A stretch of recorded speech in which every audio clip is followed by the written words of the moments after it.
It was hidden for a reason, buried beneath layers of Boston cobblestone and more than a century of sworn silence. No one was ever meant to know this story. The official records were burned, the witnesses disappeared. The house on Beacon Hill where it all took place was torn down in the dead of night. Every brick was crushed to dust and scattered into the harbor. They wanted it erased from memory, from history itself.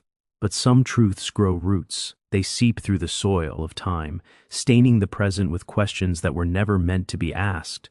And the central question, the one that followed a handful of people to their graves, is simple and terrifying. What happened to the Callahan sisters, Ara and Isolde, in the spring of 1871? They were 16 and 17 years old, luminous daughters of a shipping magnate, praised for their sharp minds and almost unreal beauty. In the winter of 1891, 20 years later, they were still 16 and 17, not just in looks, but in every measurable biological way. They never aged, not even a single day. And the secret of why was not a miracle. It was a deal, a horrifying pact made in the shadows of one of America's most respected cities. How did this vanish from history? How does something so impossible, so basic to our understanding of life and death, simply get buried? The answer is more frightening than the mystery itself, because it suggests the world you think you know is a carefully built stage, and behind the curtain are forces that bend the laws of nature for their own benefit. This is not just a story about two girls who stopped time. It is about what was stolen from them and from all of us to keep that secret safe. It is about a power so deep it has shaped the world we live in, and you don't even know it exists. But you are about to. This story found me in an unexpected way. A leather-bound trunk bought at a dusty estate sale in rural Massachusetts. Inside were no heirlooms, only a single wax-sealed journal, the private record of Dr. Alistair Finch, a physician once celebrated in Boston society, then suddenly disgraced and committed to an asylum, where he died in 1902. His crime was simple. He refused to forget the Callahan sisters. You're not just watching this, you're becoming part of it. Dr. Finch's account does not begin with the sisters, but with their father, Marcus Callahan, a man who clawed his way up from the docks to the peak of Boston society. He was ruthless, brilliant, and, according to Finch, driven by one all-consuming terror, the fear of loss. He had lost his wife to a sudden fever, and the experience broke something in him. He became obsessed with preservation, with permanence. He poured money into experimental medicine and strange new philosophies whispered out of Europe. Finch wrote that Marcus was a man who would bargain with any devil to keep what belonged to him. In 1871, his daughters were his entire world. Ara, the elder, was sharp and questioning. Isolde was artistic, gentle, and observant. They were the jewels of his life, but also fragile. A cough, a chill, the slightest sign of sickness sent Marcus into panic. He kept them in a state of golden isolation, sealed off from the world. Finch was their family doctor, and he describes his growing unease. He saw two vibrant young women slowly being smothered by a father's love, a love twisting into something possessive and desperate. Then, in May of 1871, both sisters fell ill with the same wasting sickness that had taken their mother. Finch's journal turns frantic. He describes Marcus as a man on the edge of madness, refusing to accept the diagnosis, locking Finch out of the girls' rooms for days at a time. When Finch was finally allowed back inside, he found the sisters changed. The fever was gone. The weakness had vanished. They were radiant, stronger than ever, but there was a stillness in their eyes, a calm that did not belong to two young women who had just faced death. Marcus called it a miracle. He dismissed Finch with a generous but final payment, but Finch could not shake the feeling that he had not witnessed a recovery. He believed he had witnessed an exchange. Something had been taken from that house, and something else, something unnatural, had been invited in. He wrote, "I saw not the flush of health upon their cheeks, but the cold shine of porcelain." Over the next 5 years, Finch watched from a distance. The Callahan sisters became fixtures of Boston's elite society, yet they were never truly part of it. They were displays, perfectly preserved, always smiling, their laughter never reaching their eyes. They hosted salons and attended balls, but Finch noticed their conversations never changed. Their opinions stayed frozen, their jokes were the same. It was as if their minds, like their bodies, were trapped in amber. They were beautiful dolls, animated by old memories. The whispers began around 1876. At first, just idle talk. How the Callahan girls never seemed to age, how their fashion was always a few years behind. But gossip in a city like Boston moves slowly and cuts deep. Friends from their youth married, had children, and began to show time on their faces. Not Ara and Isolde, they remained untouched. A forgotten society column from that era reads, "To see the Callahan Sisters is to see a photograph come alive, a moment of the past made permanent." One wonders if Mr. Callahan's love is a blessing or a taxidermist's art. The comment was more accurate than its author ever knew. Finch, now obsessed, began his own quiet investigation. He used his connections to speak with former servants from the Callahan estate. Most stayed silent, their loyalty bought with pensions. But one, a dismissed housemaid named Clara, agreed to meet him in secret. She told him about a man who visited the house during the girl's illness. He was not a doctor. He arrived late at night in a carriage with no crest.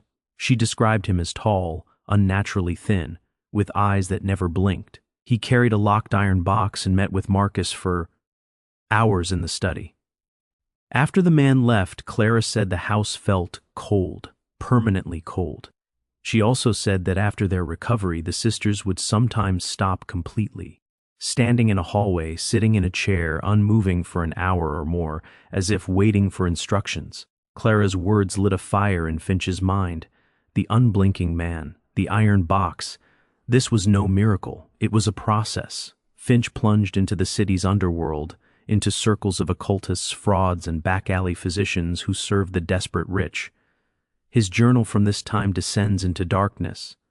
He writes of secret auctions where forbidden texts were sold for fortunes, and whispers of a cabal of Boston's most powerful men, industrialists, judges, scholars, who sought to conquer not business, but natural law itself.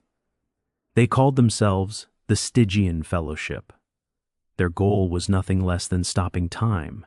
It sounded insane, the ravings of a grieving man.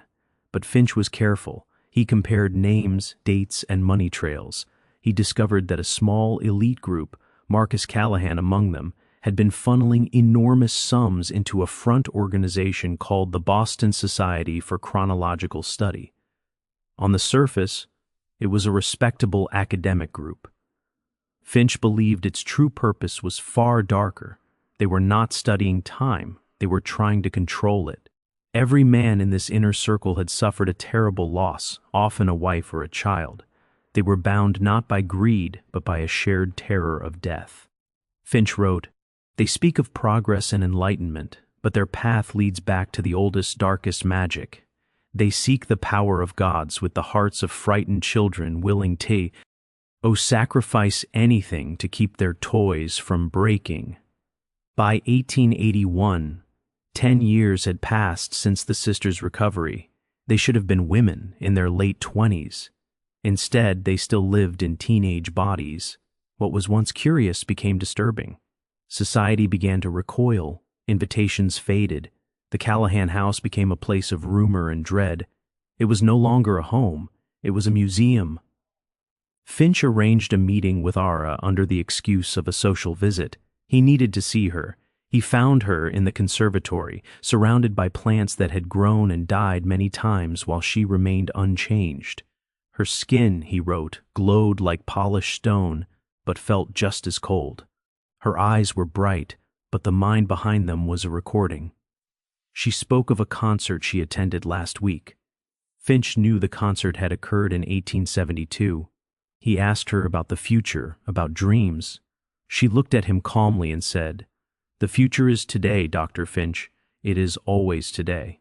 He realized she was not truly alive. She was looping. Her body had stopped aging, and so had her becoming.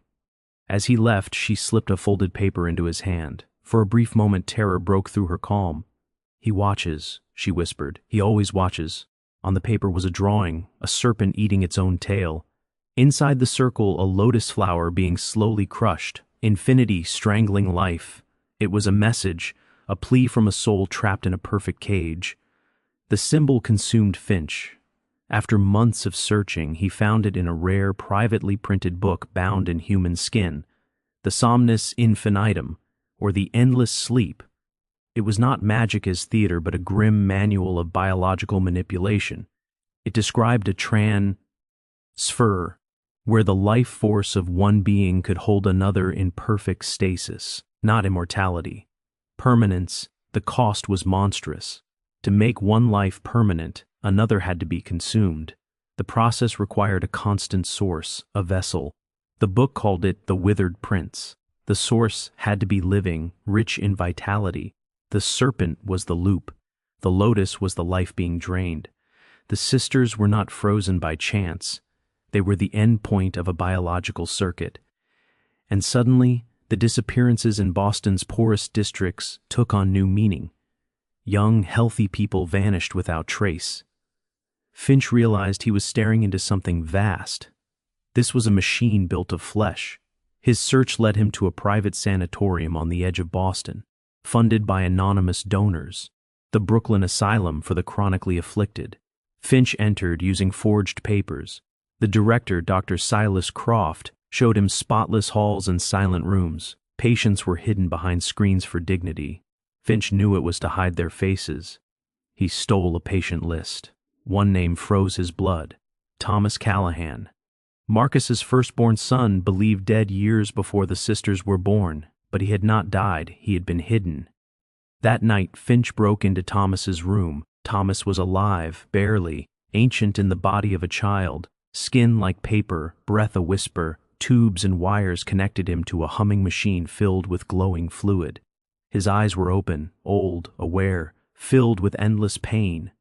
Marcus had sacrificed his own son, turned him into a living battery. Finch stole a vial of the glowing fluid in a silver locket from the bedside table and fled. The fluid was alive, tiny points of lig. HT pulsed like stars, life itself separated from a body. In the locket were two portraits, one of Thomas as a healthy boy, the other of a woman Finch did not know. Beneath her image was written, "Lanera, my life, my blue." Lanera was not in any family record. Finch discovered she was a brilliant inventor who vanished in 1858 after her lab burned. Marcus Callahan had been her patron. He had proposed. She refused. After that, she disappeared. Her work was stolen. Lanera was the first victim. The original source. Finch's final entries are frantic. He knew he would be silenced. He hid the journal, the vial, the locket in the trunk. His last words were clear. He was not mad. The machine was real. They buried him in an asylum. He never spoke again. He drew the serpent and the dying lotus until the end. The Callahan sisters vanished from public life. In 1905, the mansion burned. No bodies were found. Finch believed the fire was a cleansing. The sisters were not destroyed. They were removed, put to sleep. If they still exist, they are waiting. And the fellowship still feeds. Clara, the maid who spoke, disappeared soon after. Her family was told she went to England. She was never seen again. But Finch, careful as always, continued to search. He learned that the rich English family was a lie. The ship ticket she was said to have bought was for a vessel that never existed. She was just another loose end, quietly tied off and erased. But Clara was not foolish. She was deeply afraid of Marcus Callahan and the people around him. Before she disappeared, she left something behind as protection. She wrote a long and detailed letter, a full confession of everything she had seen and suspected, and gave it to her priest with clear instructions. It was only to be opened if she ever went missing. The priest, an honest man named Father Michael, was horrified when he read it. When Clara vanished, he went straight to the police and handed over the letter. An investigation was opened, and then just as quickly it was shut down. Father Michael was soon visited by two well-dressed men who spoke politely but firmly about reputations. They explained the damage such an unbelievable story could cause to the church and to him personally. They mentioned the orphanage the church supported and reminded him that its funding depended on the generosity of certain donors. The warning was obvious. The letter disappeared from the police evidence room. Father Michael was transferred to a distant parish in the far west, where he died a few years later from a sudden illness. The system closed ranks and protected itself. It worked perfectly, almost perfectly. Before his transfer, Father Michael did one brave thing. He made a copy of Clara's letter and hid it. He placed it inside the back cover of the oldest Bible in his new church. There it remained for more than 100 years, a forgotten voice crying out from the past. It was finally discovered in 2019 when the church was shut down. The letter, written in Clara's frantic looping handwriting, confirmed every part of Finch's investigation. But it also added one chilling detail. She described what was inside the iron box the unblinking man brought to the house. She had looked through the keyhole of the study. It was not medical equipment. It was a small, ornate cage. Inside the cage was a bird, a nightingale. She wrote that its song made the glass shake. The detail sounds poetic, almost ridiculous, but it fits the strange pseudoscience of the fellowship. The Somnus Infinitum describes the use of resonant frequencies and sound triggers to activate the stasis process. It states that a specific harmonic vibration is required to lock cells into place. What if the nightingale was not just a bird? What if it was the key? A unique living sound that acted as the final switch. The procedure required a living instrument. Clara wrote that after the bird sang, a fine shimmering dust filled the room, and the sisters, lying on couches, fell into a sleep deeper than death. When they woke, they were changed. This detail opens a terrifying new path. The fellowship's technology was not only chemical or mechanical, it was bioacoustic. It used living organisms and twisted them into tools. This means their methods were far more subtle than Finch ever imagined. You wouldn't need a large machine. If the trigger was something as fleeting as sound, the process could happen anywhere. The iron box could have been a complete portable kit. Think about what that means. What other natural forces have they turned into weapons? What other biological secrets have they reshaped into tools of control? We see the world through modern science, a science they helped fund and shape. What if there is another branch of science they kept for themselves? A shadow science running alongside ours, operating on principles we dismiss as fantasy. The nightingale tells us the truth we live in is incomplete. The deepest secrets are not locked in vaults or servers. They exist in plain sight, in birdsong, in vibration, in the biology we believe we understand. That is why they are so powerful. We don't even know what to look for. We don't even know the right questions. So let's return to the sisters, Ara and Isolde. What was life like for them? Finch believed their minds were looping, trapped in old memories. But what if it was worse? What if they were fully aware of time passing, aware of the world changing while they stayed frozen? Imagine watching your friends age and die. Watching the world become unfamiliar, filled with new machines, new customs, new faces, while you remain trapped forever at 17. This would not be a blessing. It would be torture, a quiet, endless hell. A quote from Friedrich Nietzsche comes to mind. There are no beautiful surfaces without terrible depths. The sisters' calm beauty was the surface. Beneath it was a screaming consciousness trapped behind glass. Finch hinted at this in his journal. In his final attempt to understand, he visited a famous Boston spiritualist, Madame Eva. He hated such theatrics, but desperation drove him. He brought the locket taken from Thomas's room. Madame Eva entered a trance. She did not speak with the dead. She spoke with something else. Her voice split into two, one angry and sharp, the other soft and crying. Ara and Isolde. Finch's transcript is broken and confused, but certain phrases stand out. The clock is a lie, a painted face, the song pinned us down, Father made a mirror, we are trapped behind the glass, the world is so loud now, he is so hungry, the boy in the dark room is so hungry, and then, spoken together in a single desperate whisper, let us break, please let us break. They wanted to die. They were begging for decay, for aging, for an ending. Their father's miracle was their curse, and they knew it completely. This changes everything. They were not lifeless dolls. They were conscious prisoners. Ara's warning, He watches. Was not fear alone. It was strategy. The drawing of the serpent and lotus was not decoration. It was understanding. She knew the nature of her prison. This cast the sisters in a new light. They were not only victims, they were fighters, silent ones.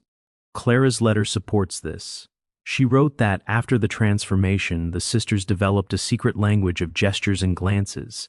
They communicated without words, especially when their father or other members were near. Clara thought it was just closeness between sisters. But what if it was planning? What if they were sharing information, keeping their minds active, resisting the stasis? What if the looping Finch saw was not a flaw, but a defense? A way to survive the endless void? Then there was the fire of 1905. We assume the Fellowship caused it, but what if the sisters did? What if it was their final act of rebellion, a way to destroy the house, the machine, and themselves? It is a terrifying thought, but it is also one of courage, a final refusal. And it raises a terrible question. Did it work? The lack of remains could mean they succeeded, or it could mean the Fellowship intervened and removed them. The evidence is unclear, except for one detail from the private notes of the fire marshal, Captain Hewitt. In the ashes of the conservatory, the place Aura loved most, he found the melted remains of a small iron cage, the Nightingale's cage. But inside it was something impossible. Burned but recognizable parts of a clockwork device, a timer. Connected to a chemical ignition system, it was a bomb. Hewitt understood at once. The fire was intentional. He took the evidence to his superiors. He was told to drop it. He was reminded of his family and pension. He obeyed, but he kept his notes. The sisters did not try to escape quietly. They attacked. They tried to destroy the Fellowship's work. Their true legacy is not beauty, but rebellion. If they survived, the tragedy is even greater. To fight so hard and still be taken back into darkness. So where does that leave us? With no clean ending. A conspiracy that adapted and grew. Two sisters who may still be sleeping somewhere, waiting. The Stygian Fellowship today is not a group of Boston elites. It is a global, invisible system. It lives in algorithms, in medicine, in satellites. The technology stolen from Lenora and powered by the withered prince has likely advanced beyond imagination. Perhaps they no longer need stasis. Perhaps they have true regeneration. Immortality for the chosen few. What if the people who seem untouchable are not lucky? What if they are ancient? The Callahan sisters were the foundation of this empire. Their suffering built it, and their story is not just history, it is a warning. The journal is my source, Clara's letter is my proof. But the final truth came from the locket. Lenora was not just an inventor, she was a mother. Her son was Thomas, the withered prince was hers. Callahan stole her work, he stole her child, he turned a cure into a curse. This was the original sin of the Fellowship, not grief. Envy. The sisters were trophies, proof of conquest. This is why Finch went mad. Because the worst monsters are not myths. They are men who believe their desires outweigh all other lives. And now the truth is surfacing because the system is cracking. Technology exposes secrets. Entropy always wins. You are now part of this story. Knowledge is dangerous, but ignorance is worse. The Nightingale still exists. The key to binding is also the key to release. And that is why this story does not end. It waits, just like the sisters,